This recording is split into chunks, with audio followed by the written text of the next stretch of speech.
Hello friends, welcome back to our channel. അപ്പോൾ ഇന്ന് നമ്മൾ എന്താ റെഡിയാക്കാൻ പോകുന്നത് നോക്കിയാലോ. ഇന്ന് നമ്മൾ റേഷൻ കടയിൽ നിന്ന് കിട്ടുന്ന പച്ചരിയും കൊണ്ട് പെട്ടെന്ന് തന്നെ ഉണ്ടാക്കാൻ പറ്റുന്ന ഒരു ബിരിയാണിയാണ് കേട്ടോ ഉണ്ടാക്കുന്നത്. അപ്പോൾ എങ്ങനെ ഉണ്ടാക്കുന്നത് നോക്കിയാലോ.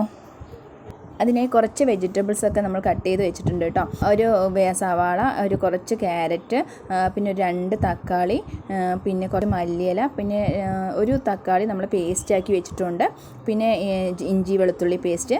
ഇത്രയും സാധനങ്ങൾ കൊണ്ടാണ് കേട്ടോ നമ്മൾ ഉണ്ടാക്കുന്നത്. പിന്നെ ഇതിന് വേണ്ട ആവശ്യമായ മസാലകളെന്ന് പറയുന്നത് ഞാൻ എടുത്തെങ്കിൽ 2 ബേ ലീഫ്, കുറച്ച് പെരിഞ്ജീരകം, വലിയ ജീരകം, പിന്നെ 2-3 ഗ്രാമ്പു, കുറച്ച് കറുവാമ്പട്ട കേട്ടോ. ഇത്രയാണ് എടുത്തിരിക്കുന്നത്. അപ്പോൾ നമ്മൾ കുക്കറിലാണ് ഇത് റെഡിയാക്കാൻ പോകുന്നത്. അപ്പോൾ കുക്കറിൽ ഞാൻ സൺഫ്ലവർ ഓയിലാണ് യൂസ് ചെയ്തിരിക്കുന്നത്. സൺഫ്ലവർ ആവശ്യത്തിനുള്ള ഓയിൽ ഒഴിച്ചു കൊടുത്തു. അതിനുശേഷം നമ്മൾ ഈ മസാലകളെല്ലാം ഇട്ടിട്ടൊന്ന് മൂപ്പിച്ചെടുത്തിട്ടുണ്ട് കേട്ടോ. അതിനുശേഷം സവാള ഇട്ടിട്ടുണ്ട്. അതൊന്ന് മൂത്ത് വരുന്ന സമയത്ത് ക്യാരറ്റ് ആഡ് ചെയ്ത് കൊടുത്തിട്ടുണ്ട്. അതും ജസ്റ്റ് ഒന്ന് നന്നായി വേവൊന്നും വേണ്ട, ഒന്ന് ജസ്റ്റ് ഒന്ന് മിക്സ് ചെയ്ത് വെച്ചിട്ടേ ഉള്ളൂ. അതിനുശേഷം തക്കാളി ആഡ് ചെയ്യുന്നുണ്ട്. എന്തായാലും കുക്കറിൽ നമ്മൾ അരി വേവിക്കുന്ന സമയത്ത് എല്ലാം നന്നായി വെന്ത് കിട്ടും. അപ്പോൾ അതുകൊണ്ട് ജസ്റ്റൊക്കെ ഒന്ന് എണ്ണയിലിട്ടൊന്ന് മിക്സ് ചെയ്തെടുക്കുന്നേ ഉള്ളൂ. അതിനുശേഷം നമ്മൾ പേസ്റ്റ് ആഡ് ചെയ്തിട്ടുണ്ട്, തക്കാളി പേസ്റ്റ്. തക്കാളിയുടെ പേസ്റ്റ് ആഡ് ചെയ്തിട്ട് ഒരു പച്ചമണം പോകുന്ന വരെ ഒന്ന് വഴറ്റി കൊടുക്കുന്നുണ്ട്. അതിന് ശേഷം നമ്മൾ ഇഞ്ചി വെളുത്തുള്ളി പേസ്റ്റ് ആഡ് ചെയ്തിട്ടുണ്ട്. പിന്നെ ഞാൻ വീഡിയോ എടുക്കാൻ വിട്ടു പോയതാണ്. ഇഞ്ചി വെളുത്തുള്ളി പേസ്റ്റ് ആഡ് ചെയ്തതിന് ശേഷം പൊടികൾ ആഡ് ചെയ്ത് കൊടുക്കുന്നുണ്ട്. പൊടി ഞാൻ ആഡ് ചെയ്തിരിക്കുന്ന ഒരു നുള്ളു മഞ്ഞൾപ്പൊടി, പിന്നെ 1 ടീസ്പൂൺ മുളക് പൊടി, പിന്നെ ബിരിയാണി മസാലയാണ് കേട്ടോ. അത് ആഡ് ചെയ്ത് കൊടുത്തിട്ടുണ്ട്. അത് വീഡിയോയിൽ വിട്ടുപോയതാണ്.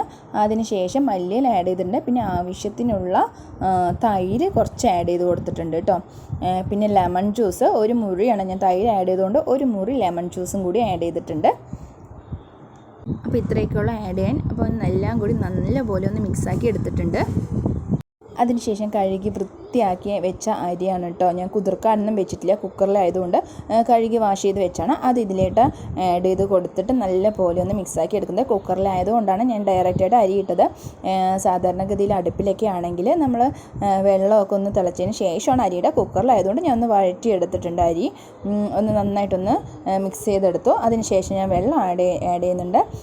ഞാൻ എടുത്ത അരിയുടെ 1.5 അളവാണ് വെള്ളം ആഡ് ചെയ്ത് കൊടുത്തു കേട്ടോ. കുക്കറിലായതുകൊണ്ട് നമുക്ക് വെള്ളം കുറച്ച് കുറവ് മതി. അതുകൊണ്ട് ഞാൻ അടുത്ത അരിയുടെ 1.5 അളവിൽ വെള്ളം ആഡ് ചെയ്ത് കൊടുത്തിട്ടുണ്ട് കേട്ടോ. ഇനി പെട്ടെന്ന് തന്നെ റെഡിയായി കിട്ടും. ഒരൊറ്റ വിസിൽ മാത്രം മതി ഒന്ന് റെഡിയായി കിട്ടാൻ വേണ്ടിയിട്ട്. ഇനി അടുത്ത് ഉപ്പ് ആഡ് ചെയ്ത് കൊടുക്കുന്നുണ്ട്. ഈ ടൈമിൽ നോക്കിയിട്ട് ഉപ്പ് എന്തിൻ്റെയും കുറവുണ്ടെങ്കിൽ നമുക്ക് ഈ സമയത്ത് ആഡ് ചെയ്ത് കൊടുക്കാം. ഇനി ഇതാ കുക്കർ മൂടി വെച്ചിട്ട് നമ്മൾ വിസിലടിപ്പിക്കാൻ പോവുകയാണ്. ഏകദേശം എല്ലാം പാകത്തിനുണ്ട്. അതുകൊണ്ട് വേറെ ഒന്നും പ്രത്യേകിച്ച് ആഡ് ചെയ്യേണ്ടി വന്നില്ല. ഇനി ഒരൊറ്റ വിസിലിൽ നമ്മൾ വെയിറ്റ് ചെയ്തിട്ടുണ്ട്. 1 വിസിൽ വന്നു. കറക്റ്റ് ഒറ്റ വിസിൽ തന്നെ വേവ് കറക്റ്റാണ് കേട്ടോ.